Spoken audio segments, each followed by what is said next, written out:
Assalamualaikum warahmatullahi wabarakatuh. Sugeng siang, rahayu, salam sejahtera untuk kita sedaya lan para sutresna ingkang munulya. Sugeng kepanggihan malih kalian siaran Teguh Rahayu Slamet Channel ingkang tansah berbagi kaweruh, tansah berbagi pangerten lampah ajaran luhur ingkang maneka warna wonten tlatah bumi Nusantara menika lan ingkang tansah berbagi pengalaman laku ilmu hakikat ingkang sangat manfaat lan migunani kagem ngelola gesang kita ing alam donya supados kanthi slamet, kanthi teguh rahayu slamet nampi pangestu ridhonipun Gusti ingkang Maha Suci. Pramila para sutresna, monggo pepanggihan ing edisi sakmenika mancik edisi 039 kuku sampin migatekaken milihaken tema ingkang estu urgen kagem ngrespon kahanan ingkang kedadosan kelawan bangsa kita, negara kita lan inggih negara sadonya sami ngraosaken. Pramila kuku ing edisi 039 menika milih tema wayahe nyimpangake bagebluk corona secara nasional uga biangkeroke angkarane bangsa lan negara kita kelawan napa ngempakaken hijab bahri sesarengan secara nasional. Sumangga para sutresna kita estoaken, kita tonton niat, kita jembaraken penggalih lan kita asah rasa jati kita kangge masesoni bahasan ing edisi 039 menika mugia kita para sutresna saged miwiti melopori nindakaken wonten ing lingkunganipun masing-masing minimum saged dipun komunikasiaken dhateng kepala dusun, kepala desaipun masing-masing nggelar ruwah desa kangge nyingkiraken pagebluk corona kala wau kanthi ngedekaken jamaah minimal anggotanipun ingkang pesertanipun 2 tiyang, syukur-syukur langkung 50 tiyang. Amargi menapa zikir sesarengan menawi saged lampahaken sesarengan minimal 2 tiyang sami kalian dedonganipun para wali. Lajeng seumpami saged katindakaken minimal 50 tiyang menika saged kados doanipun para nabi. Pramila monggo kita wigatosi mugi-mugi bagebluk corona menika lan sedaya biangkera ingkang dadosaken angkura murka bangsa lan negara kita saged nampi bendunipun piyambak lan bagebluk corona saged segera sirna saking bumi Nuswantara kita tercinta menika inggih menika Indonesia NKRI tercinta. Para sutresna ingkang minulya, monggo supados bahasan kita ingkang paling urgen edisi 039 menika saged pinaringan ridha saking Allah Subhanahu wa taala inggih menika Gusti ingkang Maha Kuwaos. Monggo kita wiwiti kalian ngresepaken Fatihah langkung rumiyin supados kita tansah kasinaran kuncara Fatihah ingkang ndadosaken ridhonipun Allah pinaringan dumateng kita sakeluarga lan bangsa kita. Sumangga kita resapaken Fatihah sesarengan kanthi tenang jembaripun penggalih. A'udzu billahi minasyaitonir rajim. Bismillahirrahmanirrahim. Alhamdulillahi rabbil alamin. Ar-Rahmanirrahim. Maliki yaumiddin. Iyyaka na'budu wa iyyaka nasta'in. Ihdinas siratal mustaqim. Siratal ladzina an'amta 'alaihim ghairil maghdubi 'alaihim waladdallin. Rabbighfirli wa liwalidayya amin. Matur nuwun sanget para sutresna kagem ngresapaken suratul Fatihah umul kitab kala wau kangge miwiti bahasan 039 menika ingkang mundhut tema khusus inggih menika wayahe nyengkrekake bagebluk corona saha biang keroke angkara murkane bangsa lan negara kita kelawan hijab bahar sesarengan secara nasional. Mugi ngresapaken Fadilatul Fatihah sesarengan kala wau saged dadosaken netesake manfaat miguna lan mahanani napa ingkang kita bahas khususipun kerentek ingkang kita sebaraken kala saged katindakaken secara nasional lan saged manfaat kagem nyengkrekaken bagebluk corona lan nyengkrekaken para biang kerok angkara murkane bangsa lan negara ingkang saged ngregeti mentalipun bangsa negara kita menika kanthi estune ridhonipun saking Gusti ingkang Maha Kuwasa. Para sutresna, bismillah alhamdulillah.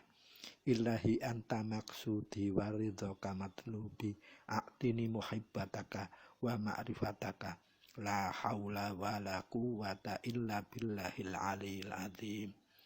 Allahumma sholli ala sayyidina Muhammadin abdika wa nabiyika wa rasulika an-nabiyil ummiyil wa ala alihi wa sahbihi wa barik wa sallam tasliman biqadri azamati dzatika fi kulli waqtin wahin.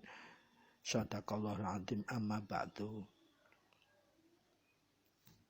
Para sutresna, sanes rahasia umum malih bilih wonten ing alam donya menika rata sedaya bangsa negara sami ngalami bagebluk arupi corona pandemi Covid-19.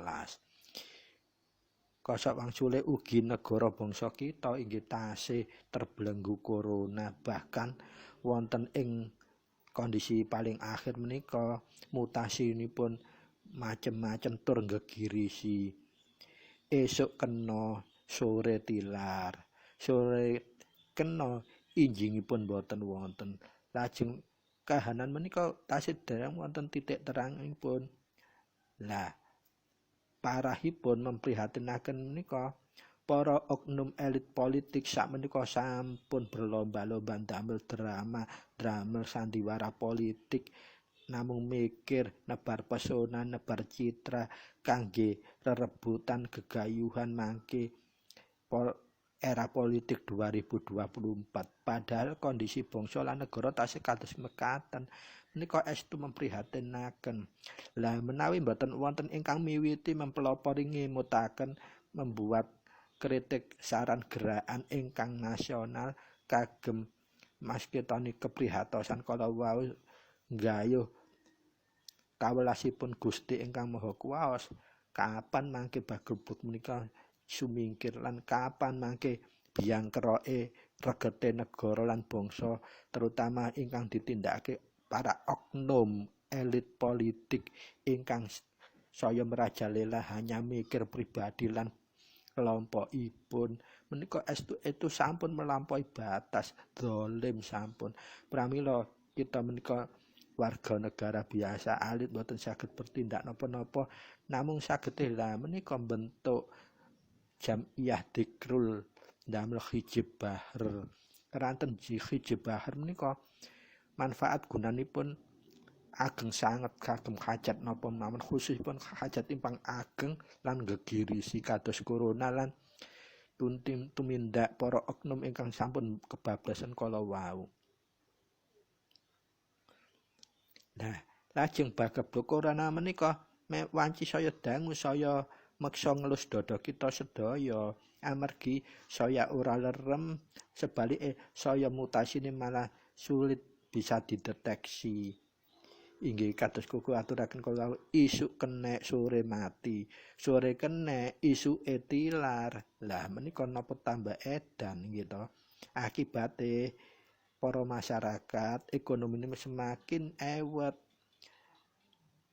Nah, pramila menika kita kedah membuat gerakan spiritual, gerakan zikir nasional kangge masesoni kahanan kala wau supados menapa kahananipun pulih normal malih mboten wonten bagebluk corona, ekonomi mulai lancar, khususipun para biang kerok oknum elitipun negeri ingkang tansah bijui para kawula alit tansah bikin drama sandiwara politik kangge keuntungan pribadi lan keuntungan para kelompokipun kemawon sagedipun paring pengeling saking Gusti ingkang Maha Kuwaos piyambak. Inggih menika arupi bendu karena napa tumindakipun sampun melampaui batas. Nah, Gusti ingkang Maha Kuwaos menika kagungan maha berkehendak. Lah kita kantun nyuwunaken mawon kehendak ingkang sae kagem bangsa lan negara sumingkir napa ingkang naminipun geblok corona kala wau lan sumingkir para biang keroke ingkang dadosaken angkara murkai bangsa lan negara kala wau. Nah, monggo kita mulai mawas diri eling piyambak-piyambak kranten geblok menika sampun gegirisi sanget. Mila prayogine kita sakmenika sampun boten wancine bahas penyebab corona iku apa, hiruk pikuk polemik bahwa corona itu sebetulnya memang sengaja dibuat oleh oknum tertentu utawa negara tertentu kangge rebutan perang dagang, perang bisnis global.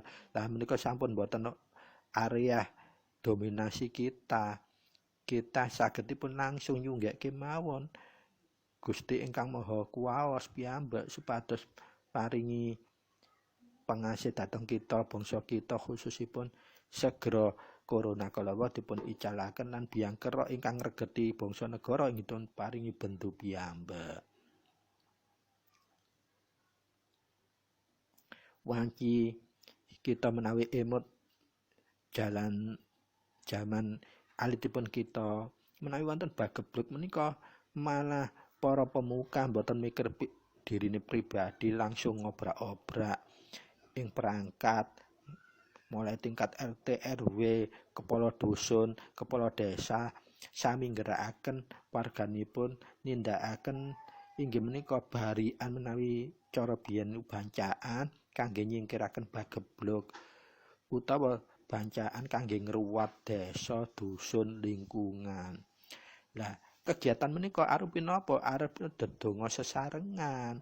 Lah sak menika keranten masalahipun bener-bener ageng, urgen kita ndamel kemawon seragam hijab bahar.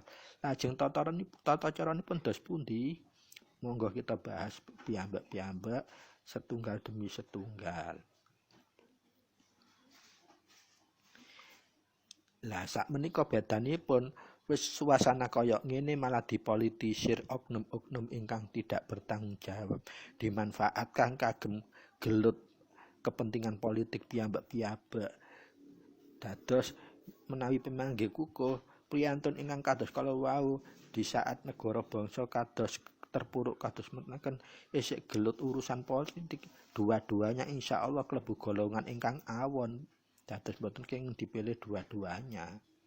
Kita kedah kecolan ndamel gerakan piyambak minimal di lingkungan sekitar kita bikin gerakan zikir bersama minimal 20 orang atau lebih terus usahakan ada tumpengnya. Kan kenapa kagem ngruwat. Nah, tumpeng menika kagem sedekah. Lah sedaya bahaya balak menika saged disingkiraken pertama ngagem doa, kedua ngagem pertobatan nasional, pertobatan ingkang estu, ketigane nambah sedekah utawa sedekah. Nah, pramila menika mangke zikiripun tata carane inggih kedah wonten sedekahipun. Lah, ingkang prayogi kita menika sesarengan mawas lan eling piyambak minimal diawali saking lingkungane piyambak supados tandana kita menika saged mawas eling enggal mertobat marang Gusti ingkang Maha Kuwaos, mertobat ingkang estu-estune mertobat senyampang dereng telat. Terutama para oknum elit mugi-mugi saged segera sadar boten berebut urusan politik kemawon kangge pribadi lan golonganipun. Sakmenika lho wayahe pandemi, sakmenika wayahe begebluk niku monggo dipikiraken dalan keluaripun. Boten saged namung ngandalkan prokes lan vaksin.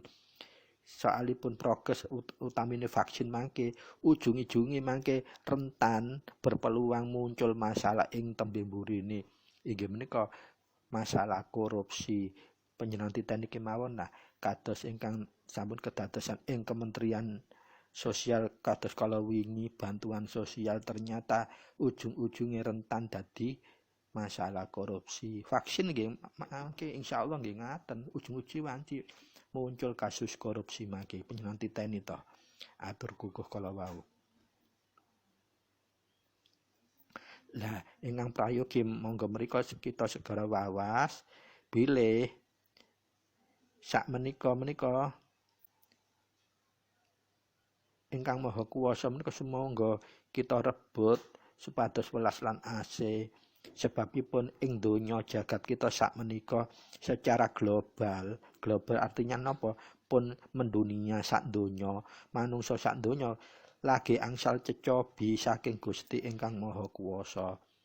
Menika akibat tumindak angkaranipun manungsanipun piyambak sehingga nampi aratan pageblok mayangkara corona kados mekaken gegirisine. Nanging kenging menapa kita ngraosaken sedaya manungsa kok inggih boten sadar, boten eling, boten mertobat ingkang estu-estune mertobat. Isih ae ngurusi kepentingan politik kangge pribadi inggih golonganipun. Kabeh berebut bikin adegan sandiwara drama politik, pencitraan, saling pamer drama politik. Kok boten enten sing mandegani mawas utawi eling ngajak-ajak damel program dedonga sesarengan sekalian bersedekah barian sesarengan ngruwah bumi bangsane lan negarane secara nasional diwiwiti mulai lingkup RT RW dusun utawa kelurahan desa syukur-syukur per dusun setunggal menawa mboten napa-napa.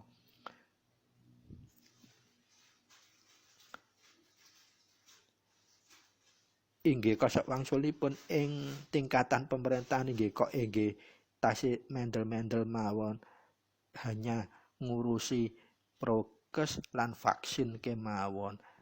Langkah-langkah spiritual rohani pun boten dipun pikiraken damel program ngruwah bangsa negara secara nasional berjamaah dereng wonten ingkang miwiti. Lah menika khususipun tokoh masyarakat, tokoh agama saged mengambil peran menika. Perangkat desa bangsa negara kita lagi prihatin, monggo kita tindakaken mumpun ngandhalaken prokes kalian vaksin kemawon. Mangke tembe mburine pasti wonten masalah. Inggih menika rentan korupsi, terjadi korupsi. Pramila monggo kita balik ing jati dirine menungsa niku namung hambane Gusti. Pramila jalan keluar kedah ngrebut saking kawelasane Gusti malih.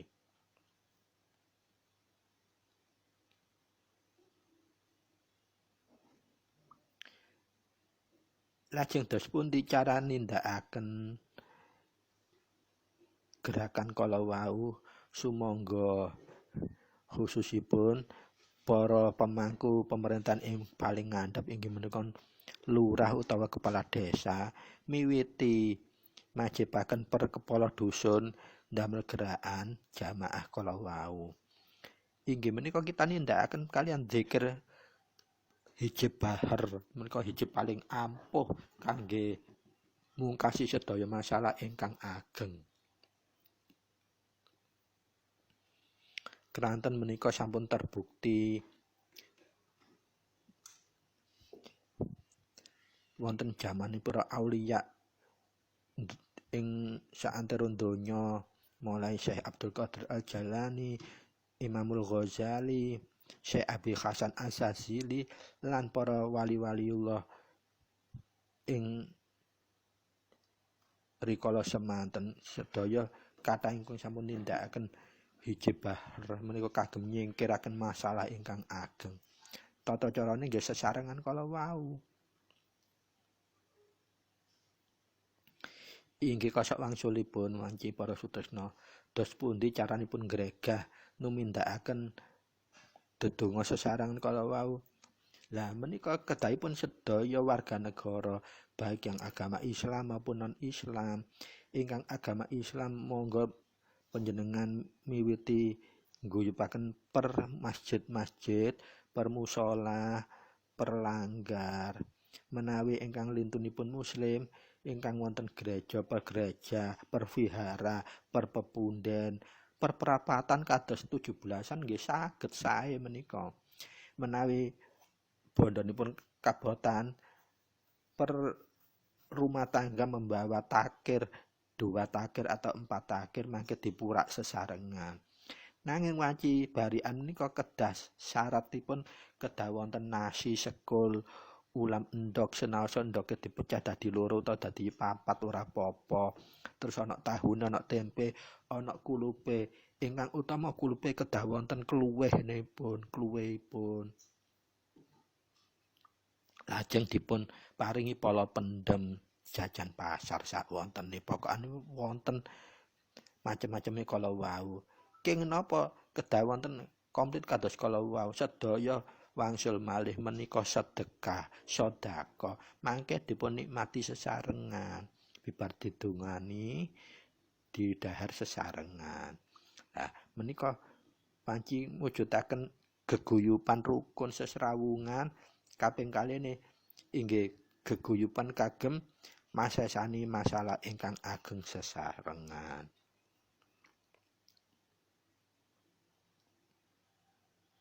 Lah gerakan menika menawi saged ditumindakkan setiap majelis itu minimal beranggota ada dihadiri 20 orang yang ikut. Karena kalau ada 20 orang itu doa kita sama seperti doanya para wali. Luwih langkung malih menawi saged dihadiri peserta minimal 40 orang, keranten 40 orang minimal menika doanipun setara kadosipun doane para nabi. Lah derajat doa kala wau wanci memegang peranan penting kagem napa? Kagem ijazahipun saking Gusti ingkang Maha Kuwaos, ingkang Maha Welas, ingkang Maha Asih. Nah, khususipun ingkang beragama Islam kukuh nganjuraken supados seragam ndamel kemawon zikiripun hijab bahri 33 kali. Lajeng tata carane dos pundi sumangga kita wigatosi. Ingkang paling utama lan pertama kedah panjenengan sediahaken tumpeng ingkang kukuh aturaken kalau minimal ada lauknya telur itu dibagi 2 atau dibagi 4 ndak masalah. Lajeng wonten tahu, tempe, iwak teri, lajeng wonten kulupipun, utamane wonten kluwene. Lajeng kedah wonten pala pendeme mbuh sak gegem. Lajeng jajan pasar. Lah kedah wonten menika. Keranten menika kita gesang tasih wonten telatah tanah Jawi. Pramila tetep kita masesoni adat kebudayaan ingkang sampun wonten luhur kala wau dipun pertahanaken. Lajeng menawi ndamel hijab utawi amalan ingkang boten wonten gurune menawi kita takut terjadi leweng dan macam-macam dos pundi solusine kangge jaga-jaga menika ngempakaken hijab bahar supados boten wonten balak amarga boten wonten gurunipun. Lah ingkang kukuh nate wedar ing edisi 030 kalih inggih menika ngempakaken kunci ijabah sirul Fatihah kagem buka ngisi lan nutup hajat ageng napa kemawon supados boten wonten balake. Lah wonten edisi 032 kalau wau sampun komplit tawasul kagem mulai Nabiullah Muhammad sallallahu alaihi wasallam lan sedaya nabi dan rasul lan malaikat muqarrabin inggih menika malaikat ingkang mangku arsipun Allah menika Jibril, Mikail, Ijrail, Israfil inggih wonten lajeng sedaya para aulia Allah inggih wonten khususipun Man Azazani menika paling sedaya ingkang maringi ijazah menawi sampun dipun tawasuli Fatihah berarti kita mengamalkan itu sudah resmi semacam mendapat rekomendasi atau sampun dipun izini. Keranten kita ngirim barakah Fatihah dumateng sedaya Man Azazani. Lajeng ingkang paling pungkasan kita ngirim inggih kagem ibu kita, orang tua kita, inggih para leluhur kita lan kita piyambak. Lan khususipun kangge hajat ageng kangge nyimpangaken corona lan nyimpangaken para biangkara angkara murkane bangsa lan negara ingkang ngregeti bangsa lan negara kita supados Allah paring bendu. Lan kita diangkat coba coronaipun. Dados tata carane kalau wau sampun nyiapaken tumpeng lajeng ingkang sepindah kangge miwiti kita ngagem tata cara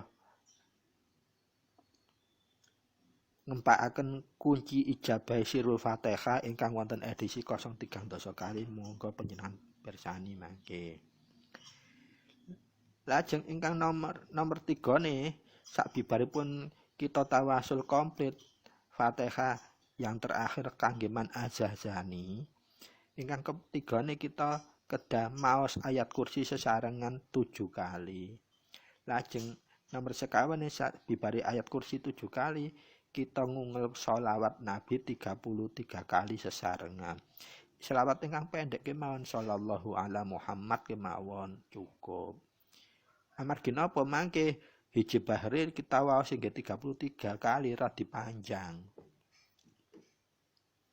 Pramila saderenge ngempakaken nyelenggarakaken menika panitia kedah nyiapaken rumiyin nggih teks ayat kursi, teks selawat, teks dzikir bahar lan doa nur buat gak damel penutup mangke. Dados menika urut-urutane kangge nyelenggarakaken pertamane kedah wonten tumpenge ingkang kula serat kala wau kula sebat lajeng nomor sepindah kita menggunakan tawasul seperti di edisi 32. Nomor 3 nih bibar tawasul Fatihah kita maos ayat kursi 7 kali. Lajeng ingkang sekawan sholawat Nabi 33 kali. Lajeng ingkang gangsal hijib bahar menika diwaos sesarengan 33 kali. Kelawan tenang kalem kemawon supados napa khusuk. Khusuk menika artosipun menapa khidmat sehingga napa saged cepet maujud jumbuh dhateng ngarsanipun Allah diijabahi kalawan ridha.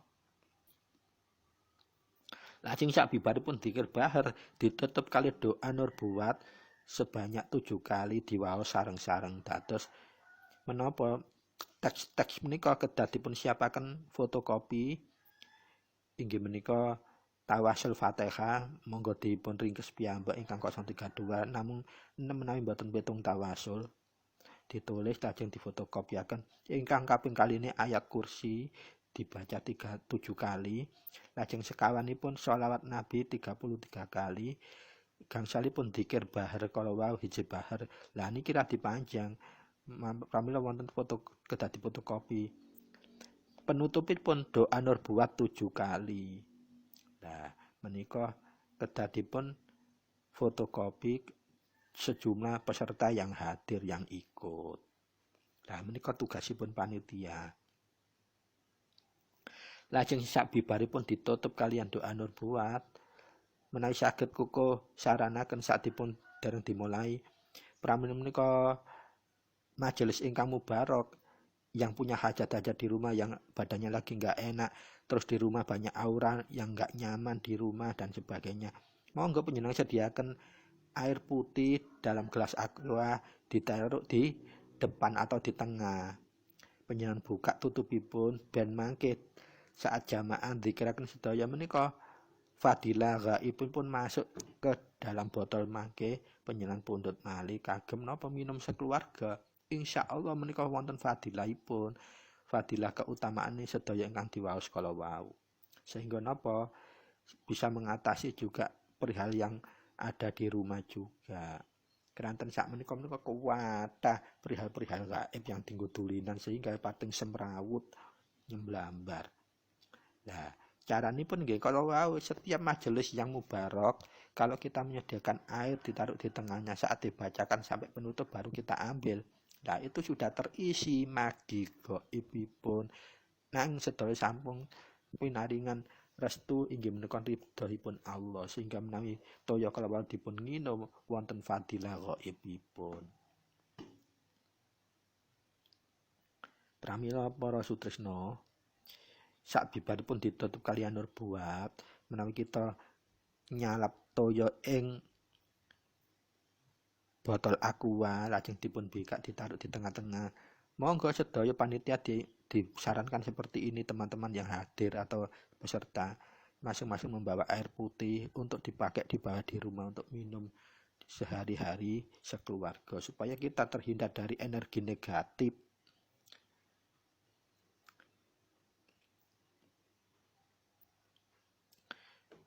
Dengan kita menyelenggarakan ruah bangsa negara mulai lingkup dusun, desa, kutha lan di musala-musala, di masjid-masjid, di tempat-tempat instansi, apalagi di pemerintahan, monggo coba panjenengan selenggarakan menika.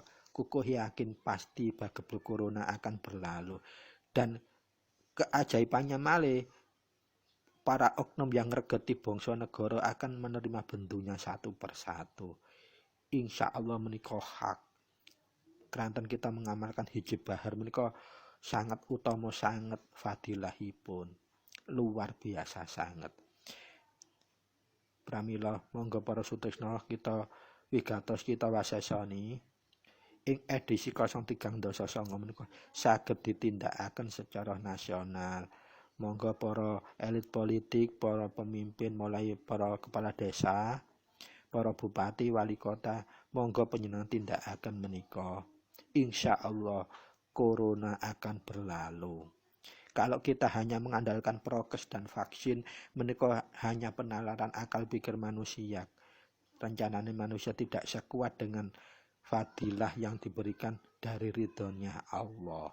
Keranten kita menyuwun dengan sangat dengan cara membuat jamaah dzikir menggunakan hijab bahri menika.